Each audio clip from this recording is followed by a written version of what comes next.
ಯದುವೀರ್ ಒಡೆಯವರು ಏನಿದ್ದಾರೆ ಬಾನು ಮುಸ್ತಾಕ್ ಅವರನ್ನು ನಾವು ಒಪ್ಕೊಳ್ತೇವೆ, ಉದ್ಘಾಟನೆ ಮಾಡಲಿ ಅಂತಂದೇಳಿ ಸಂಪೂರ್ಣ ಹೃದಯದಿಂದ ಒಪ್ಪಿಕೊಂಡಿದ್ರು.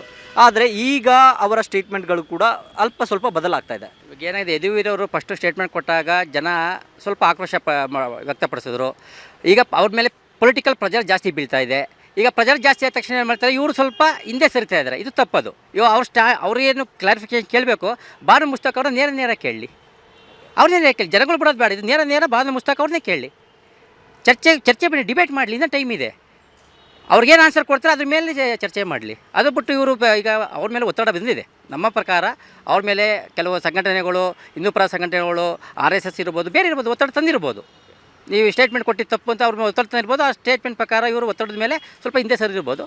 ಬಟ್ ಕುಲಂಕುಷವಾಗಿ ಯೋಚನೆ ಮಾಡಲಿ.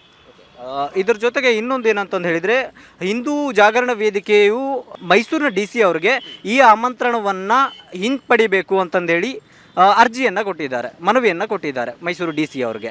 ರಾಜ್ಯ ಸರ್ಕಾರ ನಿರ್ಧಾರ ತೆಗೆದುಕೊಂಡಿದೆ, ಇದನ್ನು ಹಿಂಪಡಿಬೇಕು ಅಂತಂದು ಹೇಳಿ ಅರ್ಜಿಯನ್ನು ಕೊಟ್ಟಿರುವಂಥದ್ದು. ಅದ್ರ ಬಗ್ಗೆ ಹೇಳೋದಾದರೆ, ಅರ್ಜಿ ಕೊಡ್ತಾ ಇರ್ತಾರೆ. ಯಾಕೆಂದರೆ ಅವರು RSS ಸಂಘಟನೆಗಳು ಕೆಲವೊಂದಿದ್ದಾವೆ, ಮುಸ್ಲಿಮ್ಸ್ ಅವ್ರನ್ನ ವಿರೋಧನೆ ಮಾಡ್ಕೊಂಡು ಬಂದಿದ್ದಾವೆ. ಅವ್ರಿಗೆ ಯಾವುದೇ ಒಂದು ಒಳ್ಳೆ ಕೆಲಸ ಮಾಡಿದ್ರು ಅವರು ಅಬ್ದುಲ್ ಕಲಾಂನವ್ರು ಒಪ್ತಾರೆ, ನಿಸಾರ್ ಅಹಮದ್ ಅವ್ರನ್ನ ಒಪ್ತಾರೆ.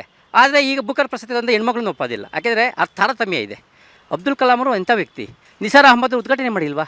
ಅವಾಗೇನು ಕುಂಕುಮ ಇಟ್ಕೋಬೇಕು ಅಂತ ಏನು ಹೇಳಿ ಚರ್ಚೆ ಮಾಡಲಿಲ್ಲ. ಈಗ ಹೆಣ್ಮಕ್ಳಾದ ತಕ್ಷಣ ಚರ್ಚೆ ಮಾಡ್ತಾರೆ, ಪ್ರೊಪಗಂಡ ಸೃಷ್ಟಿ ಮಾಡ್ತಾರೆ. ತಪ್ಪದು. ಚರ್ಚೆ ಮಾಡಲಿ, ಒಳ್ಳೆ ಚರ್ಚೆ ಯಾವತ್ತೂ ಪ್ರಶ್ನೆ ಮಾಡಬೇಕು, ಚರ್ಚೆ ಮಾಡಬೇಕು. ಅದು ಕುಲಂಕುಷವಾಗಿ ಚರ್ಚೆ ಮಾಡಬೇಕು. ಸುಮ್ಮನೆ ಸುಳ್ಳು ಸುದ್ದಿಗಳನ್ನ ಹರಬಾರ್ದು, ಜನರ ಮನಸ್ಸನ್ನು ಕದಡಬಾರ್ದು ಈ ಹಬ್ಬದ ಟೈಮಲ್ಲಿ. ಓಕೆ ಸರ್, ಕೊನೆಯದಾಗಿ ಕೇಳೋದಾದರೆ, ಓವರಾಲ್ ಆಗಿ ಯಾವ ರೀತಿಯಾಗಿ ನಿಮ್ಮ ಪ್ರಕಾರ ಬಾನು ಮುಸ್ತಾಕ್ ಅವರು ಮಾಡೋದ್ರಿಂದ ತೊಂದರೆ ಇಲ್ವಾ? ಏನು ತೊಂದರೆ ಇದೆ? ಏನು ತೊಂದರೆ ಇಲ್ಲ. ತೊಂದರೆ ಏನಿಲ್ಲ. ಕೆಲವ್ರಿಗಷ್ಟೇ ತೊಂದರೆ ಆಗಿದೆ. ಒಂದು 10% ಜನಕ್ಕೆ ತೊಂದರೆ ಆಗಿದೆ. ಮಿಕ್ಕಿದವರೆಲ್ಲ ಅಕ್ಸೆಪ್ಟ್ ಮಾಡ್ತಾ ಇದ್ದಾರೆ. ಇದು ದಸರಾ ನಾಡ ಹಬ್ಬ, ಅದು ವಿಶ್ವವಿಖ್ಯಾತ ಪಡೆದಿರೋದನ್ನು ಇವರು ವಿಕೃತಿಯಾಗಿ ಮಾಡೋಕ್ಕೆ ನೋಡ್ತಾ ಇದ್ದಾರೆ. ಕೆಲವರು ಪ್ರೊಪಗಂಡ ಸೃಷ್ಟಿ ಮಾಡಬಾರ್ದು. ಸ್ವಾಗತ ಮಾಡ್ತೀವಿ. ಒಂದು ಹೆಣ್ಮಗಳಾಗಿ ಸ್ವಾಗತ, ಹೆಣ್ಮಗಳು ಉದ್ಘಾಟನೆ ಮಾಡೋದನ್ನು ಸ್ವಾಗತ ಮಾಡ್ತೀವಿ. ಹಾಗಾದರೆ BJPಗರು ಏನು ಈ ವಿಚಾರದ ಪರ ಧ್ವನಿ ಎತ್ತುತ್ತಾ ಇದ್ದಾರೆ ಅಥವಾ ವಿರೋಧವಾದಂಥ ಹೇಳಿಕೆಯನ್ನು ಕೊಡ್ತಾ ಇದ್ದಾರೆ, ಅದು ವೋಟ್ ಬ್ಯಾಂಕಿಂಗ್ ಸಿಸ್ಟಮ್ಗೋಸ್ಕರನ ಅಥವಾ ಮೂಲ ಹಿನ್ನೆಲೆಯನ್ನು ಹಿಂದೂ ಧರ್ಮದ ಮೂಲ ಹಿನ್ನೆಲೆಯಾಗಿ ಹಿಂದೂ ಧರ್ಮವನ್ನು ರಕ್ಷಣೆ ಮಾಡುವ ಹಿನ್ನೆಲೆಯಾಗಿದೆಯಾ? ಇಲ್ಲ, ವೋಟ್ ಬ್ಯಾಂಕಿಗೆ ಇವಾಗ ಸದ್ಯಕ್ಕೆ ಯಾವುದೋ ಚುನಾವಣೆ ಕರ್ನಾಟಕದಲ್ಲಿಲ್ಲ. ಈಗ ಬಿಹಾರದಲ್ಲೆಲ್ಲ ಚುನಾವಣೆ ಇರಬೇಕು, ಅದನ್ನು ಇಲ್ಲಿ ಸೃಷ್ಟಿ ಮಾಡೋದನ್ನ ಅಲ್ಲೂ ಪ್ಲೇ ಮಾಡ್ತಾರೆ. ಬಟ್ ಇದು ಧರ್ಮ ರಾಜಕಾರಣದಲ್ಲಿ ಗೊಂದಲ ಸೃಷ್ಟಿ ಮಾಡ್ತಾರೆ.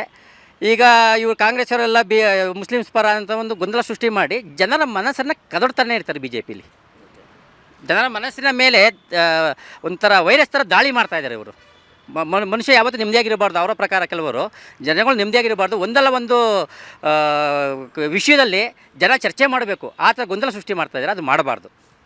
ಹಾಗಾದರೆ ರಾಜ್ಯ ಕಾಂಗ್ರೆಸ್ ಸರ್ಕಾರ ತೆಗೆದುಕೊಂಡಿರುವಂತಹ ನಿರ್ಧಾರ ನಿಮಗೆ ಒಪ್ಪಿಗೆ ಇದೆ ಅನ್ನೋದು ನಿಮ್ಮ ಅಭಿಪ್ರಾಯ ಆಗಿದೆ? ಜಾತ್ಯತೀತ ರಾಷ್ಟ್ರವಾಗಿರೋದ್ರಿಂದ ಜಾತ್ಯತೀತವಾಗಿ ಬರೋವರಿಂದ ಸ್ವಾಗತ ಮಾಡ್ತೀವಿ. ಇದನ್ನು ನಾವು ಒಪ್ಕೊಳ್ತೀವಿ. ಒಂದು ಹೆಣ್ಮಕ್ಳ ಕೈಯಲ್ಲಿ ಉದ್ಘಾಟನೆ ಮಾಡಿಸೋದನ್ನ ನಾವು ಅಕ್ಸೆಪ್ಟ್ ಮಾಡ್ಕೊಳ್ತೀವಿ.